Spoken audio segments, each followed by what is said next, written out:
This is Dr. G. Parkavi from Manna Thirumalai College, Department of Artificial Intelligence. Today, we're talking about basic of C++. Here, we are going to cover about introductions of C++, data types, hoops concepts, and simple example program for C++, advantages and disadvantages, and conclusions. So next, so what is C++? So C++ is the basic language.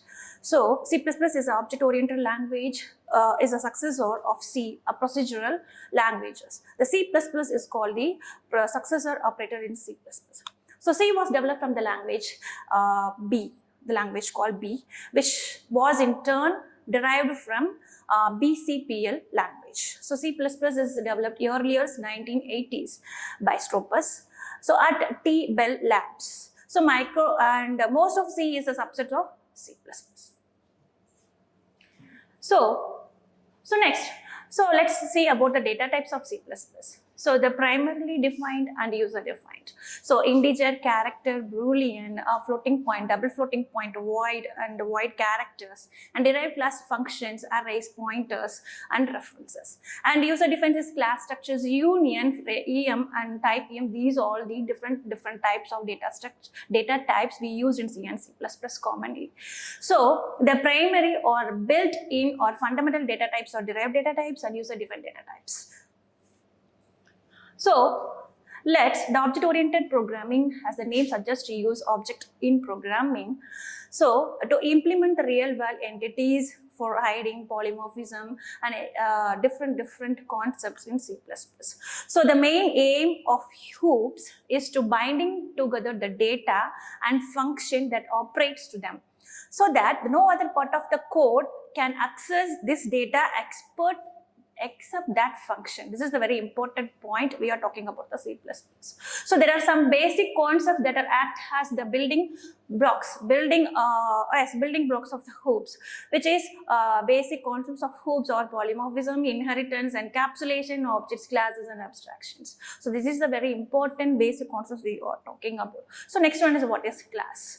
So it is a user-defined data types which holds its own data member and member function which can be accessed used by creating an instance of the classes. For example, chord is a general term. We have different chords in the general term, different branch names. For example, there are many chords with different names and branch, but all of them will share some common properties. Example, four wheels, brakes, and the lighting, speed limits, mileage range, etc. These are the common factors we are talking about the chord.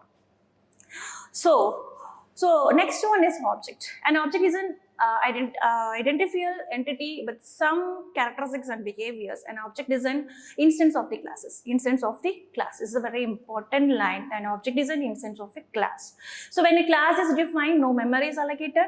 When class is, this is another important point, when class is declared, when no memory is allocated, but when it is initiated, that is, an object is created, then only we can allocate the memory for the particular object. So next is encapsulation. Encapsulation is defined as the wrapping of the data and information under a single unit. It is a very important keyword. The wrapping up of a data, information under a single unit. Yes, encapsulation is a method, variables, and classes. These are wrapping up. So next one is abstraction, and data abstraction is one of the most essential and important features of object hoops concept. Abstraction means displaying only essential information and hiding the details. For example, what the details we need to display or what the details we essentially need, that details only we can access. Other details are hiding, other more details are hidden. So this is the abstractions. And in polymorphism, the word polymorphism means having many forms in a single unit. And then operator overloading and function overloading, these are the different methods in the polymorphisms. So next one is, so this is a simple program. Int, we call it int main data types, and sum 1 is equal to sum, we get the 2, 20 and 30 values, and sum 3 integer values 20, 30 and 40.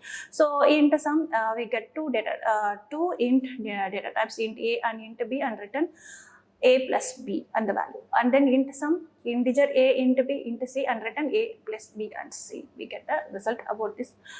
So let's Then let's we have the some other important concepts like inheritance, superclasses and reusabilities we talking about from the next video. Thank you.